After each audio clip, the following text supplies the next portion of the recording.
നമസ്കാരം. സബലമി യാത്രയുടെ പുതിയൊരു എപ്പിസോഡിലേക്ക് എല്ലാവരും ഞാൻ സ്വാഗതം ചെയ്യുന്നു.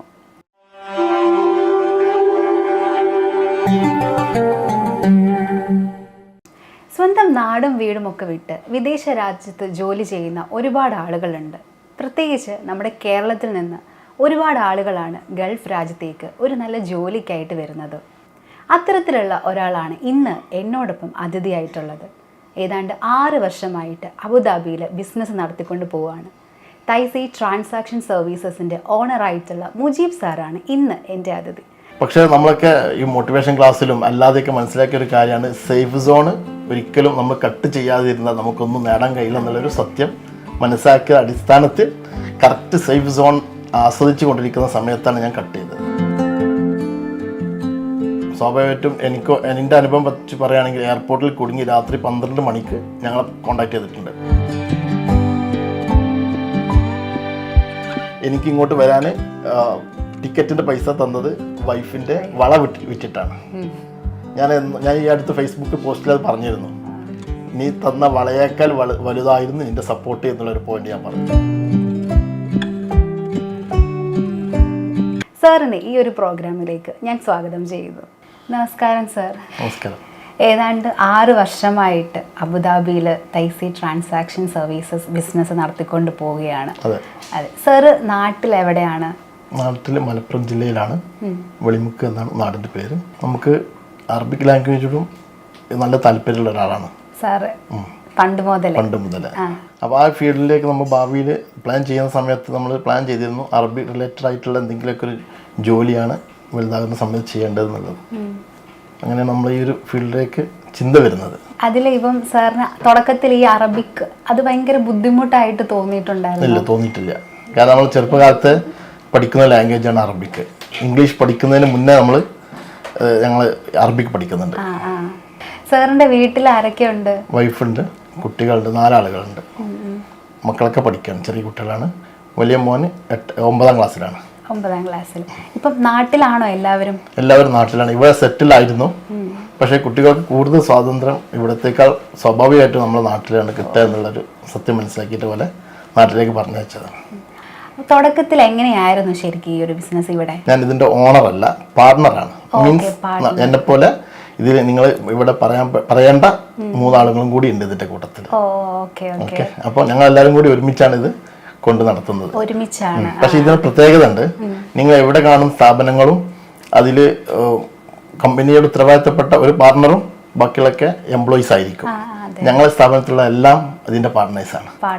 ഞങ്ങൾ പുറത്ത് വേറെ ജോലിക്ക് പോകുന്നില്ല. അതിന് പ്രത്യേക കാരണം ഈ ഒരു നിലവിലുള്ളതിൽ കോൺസെൻട്രേഷൻ ചെയ്യാൻ വേണ്ടിയാണ് ഞങ്ങൾ ഇവിടെ തന്നെ ഇരുന്നിട്ട് ഞങ്ങൾ ഇതിലേക്ക് അഡീഷണൽ ആയിട്ട് 1-2 ആളുകൾ മാത്രം ആഡ് ചെയ്ത് ബാക്കി ഇതിൻ്റെ പാർട്ട്നേഴ്സാണ് ഇവിടെ ഇരുന്ന് ജോലി ചെയ്യുന്നത്. നമ്മളിവിടെ ബേസിക്കലി എന്തൊക്കെ സർവീസസ് ആണ് പ്രൊവൈഡ് ചെയ്യുന്നത്? നമ്മൾ ചെയ്യുന്നതെന്ന് വെച്ചാൽ ബിസിനസ് സെറ്റപ്പാണ് ഏറ്റവും ഹൈലൈറ്റായി ഞങ്ങളുടെ സർവീസ് എന്ന് പറയുന്നത്.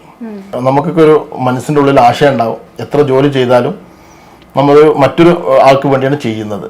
അത് സ്വന്തമായിട്ട് നമ്മളെ എനർജിയൊക്കെ നമ്മൾ ഉപയോഗപ്പെടുത്തുകയാണെങ്കിൽ അത് ഒരിക്കലും ഏറ്റവും വലിയൊരു മുതൽക്കൂട്ടാവുമെന്നുള്ള ഒരു ചിന്ത എല്ലാവർക്കും വരുന്നുണ്ട്. അങ്ങനെ ആ ഒരു അടിസ്ഥാനത്തിലാണ് നമ്മൾ സ്വന്തമായിട്ട് ബിസിനസ് എന്നുള്ളൊരു കൺസെപ്റ്റിലേക്ക് വരുന്നത്. പക്ഷേ നമ്മളൊക്കെ ഈ മോട്ടിവേഷൻ ക്ലാസ്സിലും അല്ലാതെയൊക്കെ മനസ്സിലാക്കിയ ഒരു കാര്യമാണ്, സേഫ് സോൺ ഒരിക്കലും നമ്മൾ കട്ട് ചെയ്യാതിരുന്നാൽ നമുക്കൊന്നും നേടാൻ കഴിയില്ല എന്നുള്ളൊരു സത്യം മനസ്സിലാക്കിയ അടിസ്ഥാനത്തിൽ കറക്റ്റ് സേഫ് സോൺ ആസ്വദിച്ചു കൊണ്ടിരിക്കുന്ന സമയത്താണ് ഞാൻ കട്ട് ചെയ്തത്. അതെ. അത് നമ്മുടെ എല്ലാവരുടെയും ജീവിതത്തിൽ ആ ഒരു കംഫർട്ട് സോൺ ബ്രേക്ക് ചെയ്തെങ്കിൽ മാത്രമേ നമുക്ക് വിജയം കൈവരിക്കാൻ സാധിക്കുകയുള്ളൂ. ജെൻസ് പുതിയ ഈ ജനറേഷനിലുള്ള ഒരു ഉപദേശം കൊടുക്കാനുള്ളത് അതന്നെ. എപ്പോഴും നമ്മൾ ജീവിതം എൻജോയ്മെന്റ് ചെയ്യുന്നുണ്ടോ അത് ബ്രേക്ക് ചെയ്യാനുള്ള സമയമായിട്ടുണ്ടെന്ന് അതിൻ്റെ അർത്ഥം. കാരണം അത് സ്ഥിരമായിട്ട് വേണമെങ്കിൽ അത് ബ്രേക്ക് ചെയ്തിട്ട് നമ്മൾ സേഫ് സോണിന്റെ പുറത്തേക്ക് ചാടണം. അതെ. ഇത്രയും വർഷമായിട്ട് പോകുമ്പോൾ അതിനകത്ത് ഈ പറഞ്ഞ പോലെ സ്റ്റാഫ്സിന്റെ സപ്പോർട്ട് എന്ന് പറയുന്നത് വളരെയേറെയാണ്. അപ്പോൾ അതെങ്ങനെയാണ് ആ ഒരു സപ്പോർട്ട് തുടക്കം മുതൽ ഇപ്പം വരെ? സ്റ്റാഫിന്റെ സപ്പോർട്ട് എന്ന് പറഞ്ഞാൽ വളരെ നല്ലൊരു സപ്പോർട്ട് ഞങ്ങൾക്ക് കിട്ടിക്കൊണ്ടിരിക്കുന്നത്. പ്രത്യേകിച്ച് ഞങ്ങൾ പറഞ്ഞല്ലോ, ഞങ്ങൾ 80% ഞങ്ങൾ തന്നെയാണ്. ഞങ്ങൾ പ്രത്യേകത എന്താണെന്ന് വെച്ചാൽ മറ്റുള്ളൊരു സ്ഥാപനത്തിനെ പോലെ ഒരു ടൈം ഞങ്ങൾക്കില്ല. സ്വാഭാവികമായിട്ടും എൻ്റെ അനുഭവം വെച്ച് പറയുകയാണെങ്കിൽ എയർപോർട്ടിൽ കുടുങ്ങി രാത്രി 12 മണിക്ക് ഞങ്ങളെ കോൺടാക്ട് ചെയ്തിട്ടുണ്ട്. സ്വാഭാവികമായിട്ടും മറ്റൊരു സ്ഥാപനമാണെങ്കിൽ വർക്കിംഗ് ടൈം അല്ല എന്ന അടിസ്ഥാനത്തിൽ ചിലപ്പോൾ ഫോൺ സ്വിച്ച് ഓഫ് ആയിരിക്കും. ഞങ്ങളുടെ ഫോൺ സ്വിച്ച് ഓഫ് ആവില്ല. 24/7 ഞങ്ങൾ ഓൺ ആയിരിക്കും. കാരണം ഞങ്ങൾ ഇതിൻ്റെ എംപ്ലോയീസ് മാത്രമല്ല, എംപ്ലോയറും കൂടിയാണ്. ഇപ്പം ഈ ഒരു ടൈപ്പിംഗ് സർവീസസ് ഇങ്ങനെ മുന്നോട്ട് പോകുമ്പോഴത്തേന് കോമ്പറ്റേറ്റീവ് ആയിട്ടുള്ള ഒരു കോമ്പറ്റേറ്റേഴ്സിനെ പറ്റിയിട്ട് എന്തോ സാറിന് പറയാനുള്ളത്? നമുക്ക് അതെ, കോമ്പറ്റീഷൻ വളരെ നടക്കുന്ന ഒരു മേഖലയാണത്. കാരണം ഒരു സ്ഥാപനത്തിൽ ഈ ഇത്തരത്തിലുള്ള മേഖലയിൽ ജോലി ചെയ്ത് കഴിഞ്ഞാൽ 2 വർഷം കഴിഞ്ഞാൽ അല്ലെങ്കിൽ 3 വർഷം കഴിഞ്ഞാൽ അവർക്ക് ഒരു ചിന്ത വരികയാണ്, ഇതേപോലെ എല്ലാ കാര്യങ്ങളും പഠിച്ചെടുത്ത് കഴിഞ്ഞാൽ പിന്നെ സ്വന്തമായിട്ട് തുടങ്ങുക എന്നുള്ള ഫീൽഡാണ് ഈ ഒരു മേഖലയിൽ വരുന്നത്. അപ്പോൾ ഭയങ്കര കോമ്പറ്റീഷൻ. പക്ഷെ നമ്മൾ അതിൽ മാറി നിൽക്കാനുള്ള എന്തെങ്കിലും ഒരു പോയിന്റ്, എന്തെങ്കിലും ഒരു കാര്യം നമ്മുടെ അടുത്ത് ഉണ്ടായി കഴിഞ്ഞാൽ നമുക്കെന്നും ബിസിനസ്സിൽ മുന്നോട്ട് പോകാൻ കഴിയും. എന്ന് പറഞ്ഞാൽ സപ്പോർട്ട്.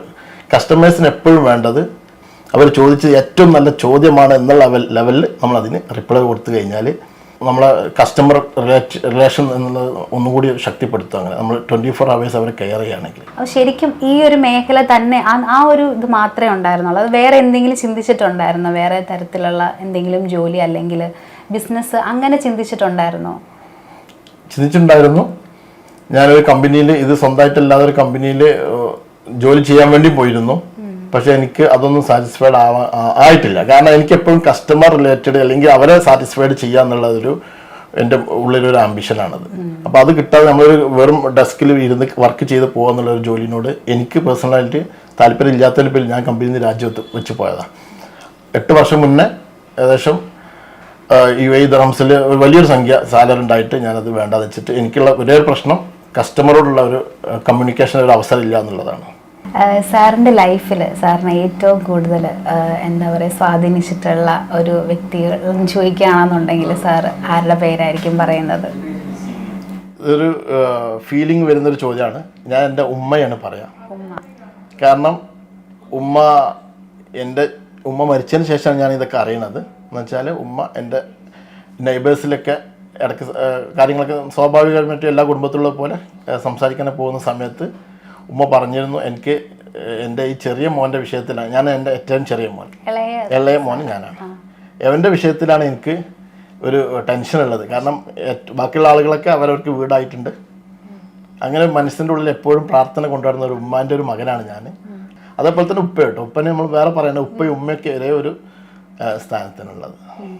പിന്നെ അതുപോലെ സാറിന് വൈഫിൻ്റെ ഒക്കെ സപ്പോർട്ട് എങ്ങനെ? വൈഫിൻ്റെ സപ്പോർട്ട് നല്ലോണ്ട്. കാരണം ഞാൻ നേരത്തെ പറഞ്ഞല്ലോ 2011 ഞങ്ങളെ കല്യാണം നടക്കുന്നത്.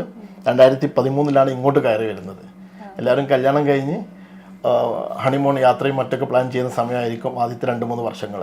ആ ടൈമിൽ വൈഫ് എന്നോട് എനിക്ക് 100% സപ്പോർട്ട് തരണമെങ്കിൽ അവരുടെ ആ മനസ്സിൻ്റെ ഉള്ളിൽ നിന്നുള്ളൊരു സപ്പോർട്ട് തന്നെയാണ്. മാത്രമല്ല എനിക്ക് ഇങ്ങോട്ട് വരാൻ ടിക്കറ്റിൻ്റെ പൈസ തന്നത് വൈഫിൻ്റെ വള വിറ്റിട്ടാണ്. ഞാൻ ഈ അടുത്ത് ഫേസ്ബുക്ക് പോസ്റ്റിൽ അത് പറഞ്ഞിരുന്നു. നീ തന്ന വളയേക്കാൾ വലുതായിരുന്നു നിന്റെ സപ്പോർട്ട് എന്നുള്ളൊരു പോയിന്റ് ഞാൻ പറഞ്ഞിരുന്നു. എൻ്റെ ഫേസ്ബുക്ക് പോസ്റ്റിലുണ്ട്.